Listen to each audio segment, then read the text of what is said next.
श्री महागणाधिपतये नमः महासरस्वत्यै नमः श्रीगुरुभ्यो नमः हरि ओम वागर्थाविव संपृक्तो वागर्थप्रतिपत्तये जगतः पितरो वंदे पार्वती परमेश्वरौ वरांकुशौ पाशमभीतिविद्याङ्गरेर्वहन्तीं कमलासनस्थां बालार्ककोटिप्रतिभां त्रिनेत्रां भजेऽहमाद्यां भुवनेश्वरीं ताम् महादेव चरणौ मनसा स्मरामि महादेव चरणौ शिरसा नमामि श्रीमात्रे नमः।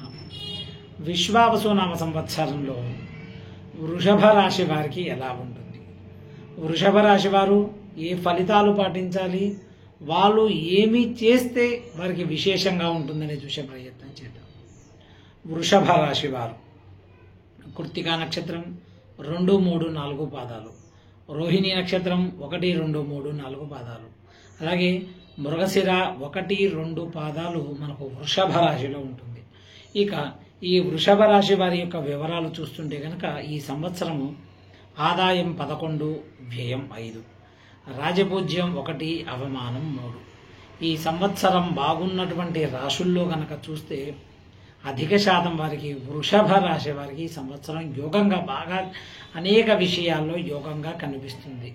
మొన్నటి షష్టగ్రహ కూటమిలో ఏర్పడినటువంటి ఏకాదశంలో 6 గ్రహాలు, సహజంగా వైదికంలో ఒక మంత్రం ఉంటుంది, శుభ ఏకాదశ స్థాన ఫల ప్రసాద సిద్ధిరస్తు. ఏవైనా కూడా 11 గ్రహాలు కూడా ఏకాదశంలో ఉండాలని కోరుకుంటాం, అన్ని గ్రహాలు కూడా. సరే కలవకపోయినా 6వ ఇంట షష్టగ్రహ కూటమి ఏకాదశంలో 6 గ్రహాలు ఏర్పడ్డాయి కాబట్టి వీరికి ఈ సంవత్సరం చాలా విశేషంగా ఉంటుంది. ఈ సంవత్సరం ఈ రాశిలో ఉన్నటువంటి స్త్రీ పురుషాదులకు ధనము, సంపత్తు, కుటుంబమైన కారకుడు గురుడు కూడా బలంగా కలిగి ఉండడం చేత, అలాగే రాహుకేతువులు కూడా 4, 10 స్థానాలలో కూడా శుభులు అగుట వలన జీవితంలో ఎంచదగిన మంచి కాలంగా చెప్పవచ్చు. ఈ సంవత్సరం వీరికి అధికమైనటువంటి ధనము కూడా ఉంటుంది, కొన్ని చోట్ల అవమానం కూడా ఉంటుంది. రాజపూజ్యం 1, అవమానం 3 కదా. సరే కొంతమంది మీరు మంచి చేస్తున్నప్పుడు, డబ్బు సంపాదిస్తున్నప్పుడు కొన్ని రకాల కొంతమంది వ్యక్తులను దూరం పెట్టడం వల్ల మీ పట్ల కొంతమంది కొంత వ్యతిరేకత భావంతో ఉంటారు. సో అవి మీరు పెద్దగా పట్టించుకోవాల్సిన అవసరం లేదు. ఆనందమైనటువంటి కాలం, మంచి పనులకి ఈ సంవత్సరం మీకు మంచి టైం నడుస్తుంది. వాహన యోగం విషయంలో కావచ్చు, మిగతా విషయాలు కూడా మీకు అనుకూలంగా ఉంటుంది. పదవులు, ఉన్నతమైనటువంటి పదవులు కూడా లభిస్తాయి. మంత్రి శాఖలు కూడా లభించేటువంటి అవకాశం ఉంటుంది. అలాగే భూగృహ వ్యవహారాదులు కూడా అనుకూలంగా ఉంటుంది. వివాహ వ్యవసాయాదులు కూడా ఈ సంవత్సరం వృషభ రాశి వారికి అనుకూలంగా ఉంటుంది. సాంఘిక జీవితం బాగుంటుంది, పేరు ప్రఖ్యాతులు ఉంటాయి. గతంలో పోగొట్టుకున్నటువంటి పేరుని మంచి పేరుగా మార్చుకునేటువంటి అవకాశం ఈ సంవత్సరం వృషభ రాశి వారికి ఉంది. మీ శక్తి సామర్థ్యాలు కూడా పెరుగుతుంటాయి. ఉద్యోగ వివాహ విషయాల్లో కూడా మీకు అనుకూలమైనటువంటి కాలం కూడా ఉంటుంది. అలాగే కొన్ని విషయాలు మీకు చికాకు పరిచినప్పటికీ కూడా సర్దుకుపోయేటువంటి ప్రయత్నం చేయాలి. ఇక్కడ మనం ఒకటి గమనించవలసిన విషయం ఏమి కనుక ఆరోగ్య విషయంలో కొంత జాగ్రత్తగా ఉండాలి. ఏదైనా దీర్ఘకాలికమైనటువంటి వ్యాధులకు మందులు వాడుతున్నారు, షుగర్ కానీ, బీపీ కానీ, కొలెస్ట్రాల్ సంబంధించి కానీ, థైరాయిడ్ కానీ, మోకాల నొప్పులు కానీ, వీటి విషయంలో మందుల విషయంలో మీరు ఎక్కడా కూడా అశ్రద్ధ చేయొద్దు. ముఖ్యంగా వాకింగ్ లాంటి విషయాలు కొంచెం జాగ్రత్తగా మీరు ఉంటే, ఎంత జాగ్రత్తగా ఉంటే అంత మంచిది. ఈ సంవత్సరం మనం ఓవరాల్గా చూస్తే కనుక వృషభ రాశి వారికి మనోధైర్యం చాలా విశేషంగా ఉంటుంది. భగవంతుడి యొక్క అనుగ్రహం కూడా ఉంటుంది. గొప్ప గొప్ప వ్యక్తులు మీకు పరిచయం అవుతారు. పరిచయం అవ్వడమే కాకుండా వారి వలన మీకు లాభదాయకంగా కూడా ఉండేటువంటి అవకాశం కూడా కనిపిస్తుంది. ఇక ఈ సంవత్సరం ఉద్యోగస్తులకు మంచి విజయ అవకాశాలు కూడా ఉన్నాయి. కేంద్ర రాష్ట్ర ప్రభుత్వాలలో పనిచేస్తున్న వారికి ప్రమోషన్స్ విషయంలో కూడా ఈ సంవత్సరం మీరు ఒక నిర్ణయానికి రావచ్చు. లేదంటే దూరపు బదిలీలు, అంటే మీరు అనుకున్న చోట బదిలీలు అయ్యేటువంటి అవకాశం ఉంటుంది. ఉద్యోగం లభించడమే కాకుండా స్థిరత్వం కూడా లభిస్తుంది. చాలా కాలం నుంచి ఉద్యోగ విషయంలో మీరు చేస్తున్నటువంటి ప్రయత్నాలు ఈ సంవత్సరంలో మే, జూన్లలోనే ఒక కొలిక్కి రావడంతో పాటు మీ తెలివితేటలకు సంబంధించినటువంటి మీ శక్తి సామర్థ్యం కూడా ఈ సంవత్సరం మీకు అనుకూలంగా ఉంటుంది. ఇక వృషభ రాశిలో ఉన్నటువంటి రాజకీయ నాయకుల విషయానికి వస్తే కనుక శ్రమకు తగిన ఫలితం ఉంటుంది. ఎప్పటి నుంచో మీరు కార్పొరేషన్ చైర్మన్లు కావచ్చు, లేదా ఏదైనా ఒక కీలక పదవులలో ఉండేటువంటి చోట మీరు ఆ పదవులకు సంబంధించినటువంటి అవకాశం కూడా ఉంది. అధిష్టానం వారు మీకు తగిన గుర్తింపు ఇస్తుంది. మీరు ఏ పార్టీలో ఉన్నా కూడా మీ యొక్క సేవలను ఖచ్చితంగా ఆ పార్టీ కావచ్చు, ప్రజలు కావచ్చు, ఎక్కడైనా కూడా వారికి అవకాశం కూడా ఉంటుంది. ప్రజలతో సత్సంబంధాలు ఏర్పడతాయి. గతంలో మీరు ప్రజలకు కొన్ని విషయాలను దూరమైనప్పటికీ కూడా ఈ సంవత్సరం వాటి నుండి బయటికి రావడంతో పాటు ప్రజలతో కూడా సత్సంబంధమైన బంధాలు కూడా ఏర్పడుతుంటాయి. ప్రత్యేక గుర్తింపు కూడా ఉంటుంది. ఎన్నికల్లో పోటీ చేసినట్లయితే మీ వ్యక్తిగత జాతకాన్ని చూసుకొని దానికి సంబంధించిన బలబలాలు చూసుకొని కనుక ఆ సంబంధించిన శాంతులు పరిహారాలు చేసుకుంటే ఈ సంవత్సరం మీరు ఏ ఎలక్షన్లో పోటీ చేసినా కూడా సాధ్యమైనంత వరకు మంచి మెజారిటీ సాధించే అవకాశం ఉంది. ఇక్కడ ఒక మనవి, మీరు ఎలక్షన్లో పోటీ చేసేప్పుడు మీ వ్యక్తిగత జాతకాన్ని ఒకసారి పరిశీలన చేసుకోవాలి. ఎందుకంటే ఏది చేసినా కూడా ఇది గోచారంలో అనేక మందికి మంచి ఉంటుంది, చెడు ఉంటుంది. కొన్ని పెద్ద పెద్ద నిర్ణయాలు తీసుకునేటప్పుడు ఒకసారి వ్యక్తిగత జాతకాన్ని మీరు పరిశీలన చేస్తే తప్పకుండా కూడా ఆ జాతకంలో ఉన్నటువంటి దోషాలు సరిచేసుకొని మీరు ముందుకు వెళితే మంచి మెజారిటీ కూడా ఉంటుంది. కనీసం ఏదైనా పార్టీ పదవైనా కూడా ఉంటుంది, లేదంటే ప్రజలలో కూడా మీకు మంచి పేరు వచ్చేటువంటి అవకాశం ఉంటుంది. ఇక ఈ సంవత్సరం కళాకారులకు, వృషభ రాశిలో ఉన్న కళాకారులకు మంచి సినిమాలు రావడంతో పాటు అనుకున్న పనులన్నీ కూడా పూర్తి చేస్తారు. ప్రముఖంగా ఈ టీవీ పాత్రిక రంగంలో పనిచేసే వారికి మంచి మీరు చేసేటువంటి పాత్రల వలన మీకు మంచి మంచి అవకాశాలు రావడమే కాకుండా మంచి గుర్తింపుగా కూడా నిలదొక్కుంటారు. మంచి మంచి సినిమాలలో మీరు విజయవంతంగా ఉంటారు. మనము ఈ సంవత్సరం కళాకారులు కూడా మంచి గుర్తింపు రావడంతో పాటు మంచి పాత్రలో కూడా నటించేటువంటి అవకాశం ఉంటుంది. ఇక వ్యాపారస్తులకు కూడా యోగ్యదాయకమైనటువంటి కాలము. అలాగే హోల్సేల్, రిటైలర్ వ్యాపారాలు కూడా మంచి వ్యాపారాలు ఉంటాయి. ఈ సంవత్సరం వృషభ రాశి వారు నూతన వ్యాపారాలు ప్రారంభించుటకు మంచి అనుకూలమైనటువంటి కాలం.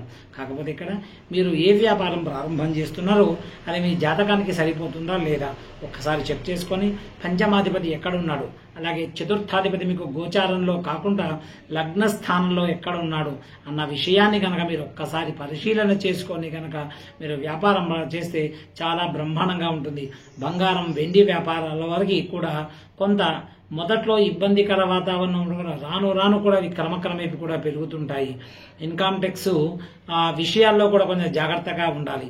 అలాగే ఈ సంవత్సరం విద్యార్థులకు గురుబలం కూడా విశేషంగా ఉంది. జ్ఞాపక శక్తి పెరగడంతో పాటు మంచి మార్కులతో కూడా ఉత్తీర్ణులవుతారు. అశ్రద్ధ పనికిరాదు. విద్యా విషయాల విషయంలో కొంత జాగ్రత్తగా ఉండడం మంచిది. మంచి ర్యాంకులు వస్తాయి. కానీ ఎక్కడా కూడా చెడు స్నేహం పట్టకుండా క్రమక్రమంగా వెళ్తే కనుక మంచి అనుకున్నటువంటి ఎగ్జామ్స్లో ఉత్తీర్ణతతో పాటు మంచి మార్కులతో పాటు మీరు అనుకున్నటువంటి ప్లేస్మెంట్స్ కూడా లభిస్తుంది. మంచి కాలేజీలో సీట్లు రావడంతో పాటు మీకు మంచి తగిన గుర్తింపు కూడా ఇస్తుంది. మీరు లాక్ సబ్జెక్ట్స్ కూడా ఈ సంవత్సరం పూర్తి చేసేటువంటి అవకాశం ఉంది. గురుబలం బాగుంది. ముఖ్యంగా విద్యార్థులు మేధాదక్షిణామూర్తి ఆరాధనతో పాటు అమ్మవారికి సంబంధించి ఏదైనా దుర్గాదేవి ఆరాధన కనుక విశేషంగా చేస్తే బాగుంటుంది. ఇక ఈ సంవత్సరం వృషభ రాశిలో ఉన్నటువంటి వ్యవసాయదారుల విషయానికి వస్తే కనుక చాలా లాభదాయకంగా ఉంటుంది. పంట దిగుబడి అధికంగా ఉంటుంది. 2 పంటలు కూడా మీకు పండేటువంటి అవకాశం ఉంది. ఆర్థికంగా స్థిరత్వంలో నిలదొక్కుంటారు. గతంలో ఉన్నటువంటి కొన్ని అప్పులు ఏవైతే ఉన్నాయో అప్పులు తొలగిపోయి కొంత మంచి ఆశాజనకంగా ఉంటుంది. అలాగే ఇంట్లో ఏదైనా శుభకార్యాలు చేయటకు అనుకూలమైనటువంటి కలది. పిల్లగాడదా ఏదైనా గృహం కానీ అనుకూలంగా ఉంది. ఈ సంవత్సరం వృషభ రాశి వారికి వ్యవసాయ విషయంలో, పౌల్ట్రీ రంగంలో ఉన్న వారికి కూడా మంచి లాభదాయకంగా ఉంటుంది. అలాగే చేపలు, రొయ్యలు వేసేటప్పుడు ఒకసారి మీ జాతకంలో ఉన్నటువంటి రాహు పొజిషన్ ఎలా ఉంది, అంతర్దశలో రాహు నడుస్తుందా అని ఒక్కసారి చూసుకొని దానికి సంబంధించిన విధి విధానాలు ఆ పరిహారాలు చేసుకొని కనుక మీరు రొయ్యలు, చేపలు, అలాగే ఇంకేదైనా బావులకు సంబంధించి కానీ ఏదైనా విశేషంగా మైన్స్ కానీ ఇలాంటివి తీసుకునేటప్పుడు కొంచెం అక్కడ జాగ్రత్తగా చూసుకుంటే బాగుంటుంది. నష్టం రాకుండా ఉండే అవకాశం ఉంటుంది. ఇక ముఖ్యంగా వృషభ రాశిలో ఉన్నటువంటి స్త్రీలకు ఈ సంవత్సరం చాలా విశేషమైనటువంటి యోగంగా చెప్పవచ్చు. ముఖ్యంగా గత కొంతకాలంగా ఎన్ని సంబంధాలు చూసినా కూడా వివాహం అవ్వక, వివాహం దగ్గరికి వచ్చి అనేక గురుబలం లేని వారికి ఈ సంవత్సరం వృషభ రాశిలో ఉన్నటువంటి వారికి విశేషమైనటువంటి గురుబలం కూడా కనిపిస్తుంది. కాబట్టి మీకు వివాహ యోగంతో పాటు అలాగే స్త్రీల విషయంలో వచ్చి వృషభ రాశిలో రోహిణీ నక్షత్రం మీ జాతక చక్రంలో చంద్రుడు ఉచ్చలో ఉంటే కనుక, ఇంకా మీది వృషభ లగ్నం అయి ఉంటే కనుక మంచి గృహము, వాహనము, అలాగే సొమ్ములు, అలాగే నగలు, లేదంటే కనుక ఏదైనా ఒక మంచి లగ్జరీ అంటే ఏదైనా తీర్థయాత్రలు కావచ్చు, ఏదైనా కావచ్చు, ఈ సంవత్సరం మీకు లభించేటువంటి అవకాశం ఉంటుంది. ముఖ్యంగా స్త్రీల విషయానికి వస్తే ఆరోగ్య విషయంలో కొంత జాగ్రత్తగా ఉండాలి. ఇవన్నీ కూడా మనకు ఏర్పడుతుంటాయి, కానీ ఆరోగ్యంలో మాత్రం కొంచెం జాగ్రత్తగా ఉండాలి. అలాగే ఇంకొక గొప్ప శుభవార్త ఏమి అంటే కనుక వృషభ రాశిలో ఉండే వారికి ఈ సంవత్సరం సంతానానికి మంచి అవకాశం ఉంటుంది. ఒకవేళ స్త్రీ సంతానం ఉంటే పురుష సంతానం, స్త్రీ సంతానం ఇద్దరు లేని వారికి ఏదో ఒక సంతానానికి మాత్రం ఈ సంవత్సరం మంచి అనుకూలమైనటువంటి కాలము. అలాగే కామాక్షి పరదేవత ఆరాధన చాలా విశేషమైనటువంటి శుభ ఫలితాన్ని ఇస్తుంది. ఈ సంవత్సరం మీద వృషభ రాశి వారికి ఇటు స్త్రీలు, పురుషులు, విద్యార్థులు, ఉద్యోగస్తులు, రాజకీయ నాయకులు ఒక్కరేమిటి, వృషభ రాశిలో ఉన్న వారు ఇంకా వృషభ లగ్నం అయినటువంటి వారు కనుక ఉంటే కనుక ఒకసారి చంద్రుడికి సంబంధించిన శ్లోకాన్ని చంద్రారిష్టేతు సంప్రాప్తి చంద్రపూజాంచకారయే చంద్రధ్యానం ప్రవక్ష్యామి మనఃపీడోపశాంతయే అంటూ చంద్రుడికి సంబంధించిన ఆరాధన చేసుకుంటంతో పాటు వీలైతే మంగళవారం రోజున ఒక 5 మంగళవారాలు 9 మంగళవారాలు నియమంగా పెట్టుకొని ఆంజనేయ స్వామి దర్శనం చేయించుకొని, ఎందుకంటే కుజుడి యొక్క ఆరాధన కూడా మీకు గృహ సంబంధమైనటువంటి భార్యాభర్తలకి, అలాగే కుటుంబంలో చికాకులు ఉంటే కనుక సుబ్రహ్మణ్యేశ్వర స్వామి ఆరాధన చేయించండి. సీతారాముల కళ్యాణం కానీ లేదా సీతారాముల స్వామి, చంద్రస్వామి వారి యొక్క దేవాలయ దర్శనం చేసుకోండి. ఈ సంవత్సరం వృషభ రాశి వారికి అన్నింటా యోగ్యదాయకంగా ఉంది. తప్పకుండా వృషభ రాశి వారికి అంతా మంచిగా జరగాలని కామాక్షి పరదేవత పాదపద్మాలకు నమస్కరిస్తున్నారు. తప్పకుండా మీరు మొదటిసారి ఈ ఛానల్ చూస్తున్న వారైతే ప్లీజ్ సబ్స్క్రైబ్ చేయండి. అనేక వీడియోలు నేను మీకు అందించే ప్రయత్నం చేస్తాను. నేను మీ కేవీఆర్ శాస్త్రి. మరొక్క మారు వృషభ రాశి వారందరికీ విశ్వావసు నామ సంవత్సర ఉగాది శుభాకాంక్షలు. ఈ సంవత్సరం ఆ మహాదేవుడి యొక్క అనుగ్రహంతో మీకు అంతా మంచిగా జరగాలని ఆ పార్వతీ పరమేశ్వరుడు నమస్కరిస్తూ సర్వే జనా సుఖినో భవంతు.